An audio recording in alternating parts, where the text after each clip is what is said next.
Olá pessoal, bom dia. Sou Nail Fidelis da Silva, aluno do curso de segunda licenciatura em Matemática pela Uniacel, Essa é a socialização do meu projeto de estágio sob a orientação do professor Raimundo Mário Oliveira Neto. A disciplina é estágio curricular supervisionado. A área de concentração do projeto é formação continuada. O tema: o planejamento de aula para plataformas de educação online. Justificativa. Devido à situação de pandemia que estamos inseridos, o setor educacional está fazendo uso do home office, ou seja, ferramentas digitais de aprendizagem remota, que demonstram a necessidade dos educadores para se apropriarem cada vez mais das tecnologias digitais. Para isso, notadamente, é necessário começar com um bom planejamento, buscando conhecer quais as ferramentas disponíveis, que vão desde aplicativos para reuniões online, a exemplo Google Meet, como os ambientes virtuais de aprendizagem, conhecido como softwares de simulação virtual. E o presente trabalho busca mostrar a importância do planejamento, bem como as principais ferramentas que estão sendo utilizadas nesse período remoto, certo? Os objetivos, apresentar uma proposta de planejamento de aula para ser desenvolvida em plataforma de educação online, demonstrar alternativas de planejamento de aula direcionada a professores do ensino médio, considerando estratégias e recursos facilitadores para a utilização de plataformas de educação online. Faz parte também dos objetivos colaborar com as ações preventivas de propagação à Covid, por ter ocorrido o estágio todo de forma remota. Fomentar a participação de acadêmicos como protagonistas no planejamento e avaliação das atividades.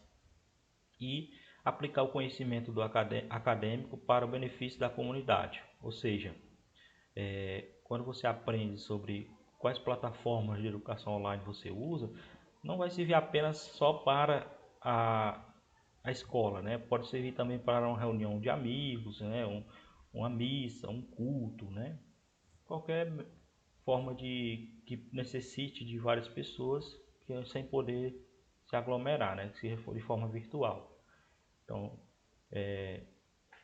essa apresentação de plataformas de educação online, serve justamente para isso. Fundamentação teórica, Bom, a visão de Meyer Matar na EAD é uma modalidade de educação em que os professores e alunos estão preparados, planejada por instituições e que utiliza diversas tecnologias de comunicação. O ITAC também, o planejamento não é uma finalidade em si, mas sim um instrumento para que o aprendizado se realize. É uma atividade permanente que permeia todo o processo de ensino-aprendizagem e em seu tempo de atuação. O planejamento é de fundamental importância e pode ocorrer de várias situações, Inclusive agora a situação de educação online que a gente está vivendo, Para Augusto Tuchelo e Broch, o crescimento no uso das tecnologias na EAD necessita de projetos e ações que proporcionem cada vez mais a formação do professor. Sendo assim, o mesmo torna-se protagonista de sua mudança de prática pedagógica, sendo também responsável por incentivar a mudança na forma de pensar e refletir dos alunos.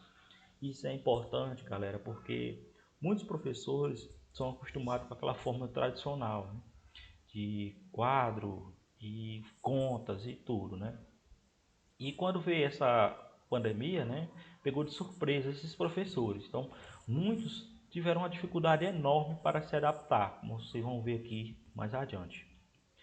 Então, segundo Charigati e Kasperzak, o home office pode ser considerado como um modelo flexível, capaz de descrever e abordar todas as práticas executadas em um escritório, dentro da casa do trabalhador. Então, esse sistema do home office, transformou literalmente a nossa casa em sala de aula. Então, para Silva, 2012, ele usa também expressões chamadas nativos digitais e imigrantes digitais para delinear os principais comportamentos em relação o comportamento de frente às novas tecnologias. Nesse processo, o estudante torna-se um protagonista da sua aprendizagem. Então, não só os professores, como os alunos também fazem parte desses nativos digitais, né? Imigrantes digitais. Porque a gente vem acostumado com a forma presencial e fomos pegos de surpresa e passamos a utilizar a modalidade de educação online ou remota, né? AD ou remota.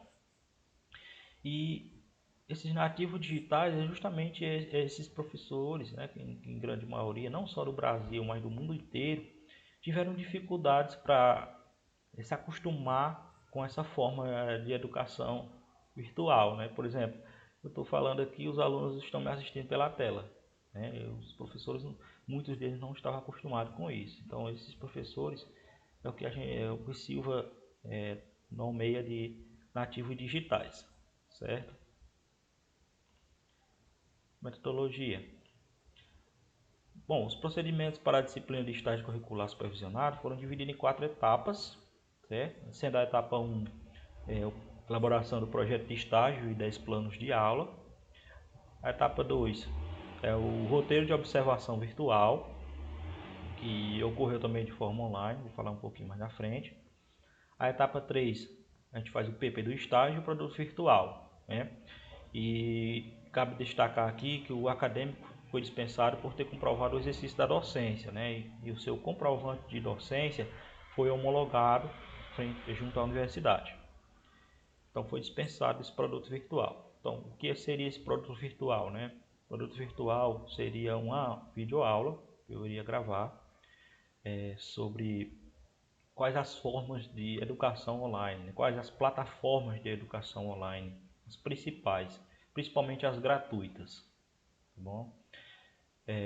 Na quarta etapa é a socialização do paper, que é o que está acontecendo agora, né? Então, a vivência do estágio ocorreu na Escola Estadual de Educação Profissional Alfredo Nunes de Melo, localizada na Rua Emília de Lima, né, sem número, bairro São Francisco, na cidade de Acopiara, região centro-sul do estado do Ceará. Onde nessa escola ela é ofertada as modalidades regular e profissionalizante. Bem, então, considerando o ensino remoto como uma técnica de prevenção ao contágio, né, que é inclusive um dos objetivos do trabalho, optou-se por trabalhar através das ferramentas virtuais para a realização desse estágio, né? Principalmente a parte das regências das aulas, das observações que as aulas que eu fiz, né, foram todas de formas virtuais. A coleta de dados foi realizada via WhatsApp e por e-mail.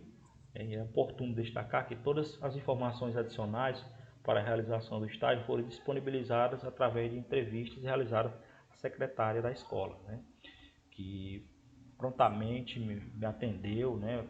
Primeiro eu entrei em contato pelo WhatsApp com ela e ela me enviou, né, por e-mail o PPP da escola, e sempre que eu precisava de uma informação extra, né, eu realizava esse processo de entrevista com ela, né, e ela prontamente me ajudava, né.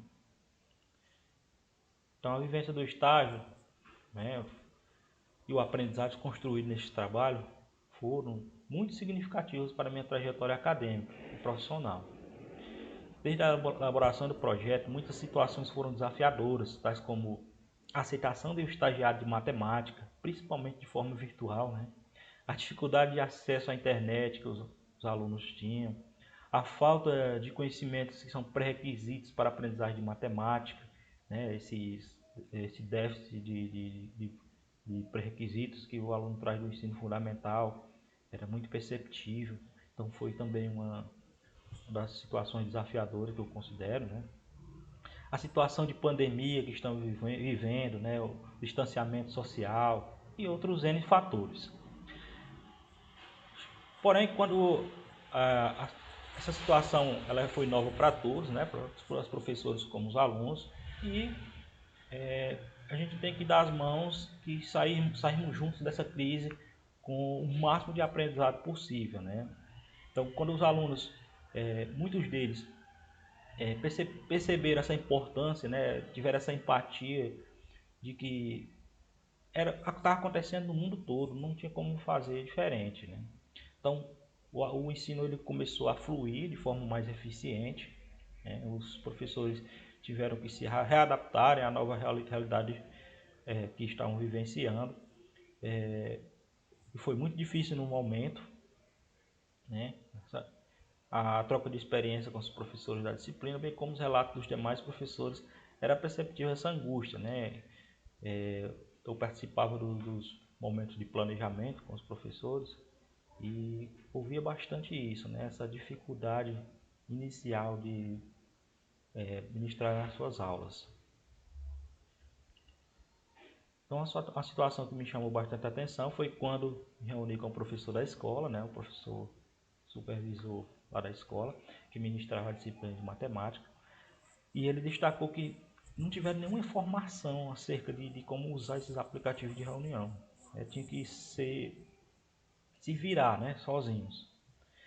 E quando eu apresentei a eles as ferramentas que existiam, que eram gratuitas, né, os softwares de simulação, né, o GeoGebra, né, o Zoom, o Meet, né, como elaborar uma apresentação para o Meet, ele achou muito interessante e já começou a pegar a ideia e reproduzi-la, né? Então foi perceptível a aceitação dos alunos, né, nas aulas que eu ministrei, né, como regência. Isso foi muito gratificante, né, ter a participação deles durante essas aulas. Isso mostra que os educadores ou futuros educadores, né, necessitam de constantes pesquisas, formações, leituras, né, para melhorar cada vez mais a sua prática pedagógica. Então, o presente trabalho me ajudou a refletir sobre minha prática pedagógica e que sempre devemos fazer um bom planejamento, pois se o educador não acompanha as novidades, dificilmente prenderá a atenção dos alunos, né? Porque no presencial já era difícil a gente manter a atenção deles, né? No online tornou-se ainda maior esse desafio, né? Então, quando você apresenta ideias de softwares, né, de simulações virtuais em que eles podem interagir, né, isso chama bastante a atenção deles, né, e com certeza o professor conseguirá prender a atenção dos estudantes, né, que é o principal método que faz o aluno aprender, né, prestar atenção na aula. E, por fim, gostaria de finalizar com essa frase do Mário Sérgio Cortella. E assim, várias de nossas certezas, como os tapetes, têm que ser sacudidas vez ou outra, né? Então, isso nos remete a quê? Que a nossa visão de educação, né, está passando por uma mudança, né? E essa educação remota, ela veio para ficar. Então, nós temos que buscar entender cada vez mais, fazer leitura, artigo, né, sobre essa forma de ensino, né?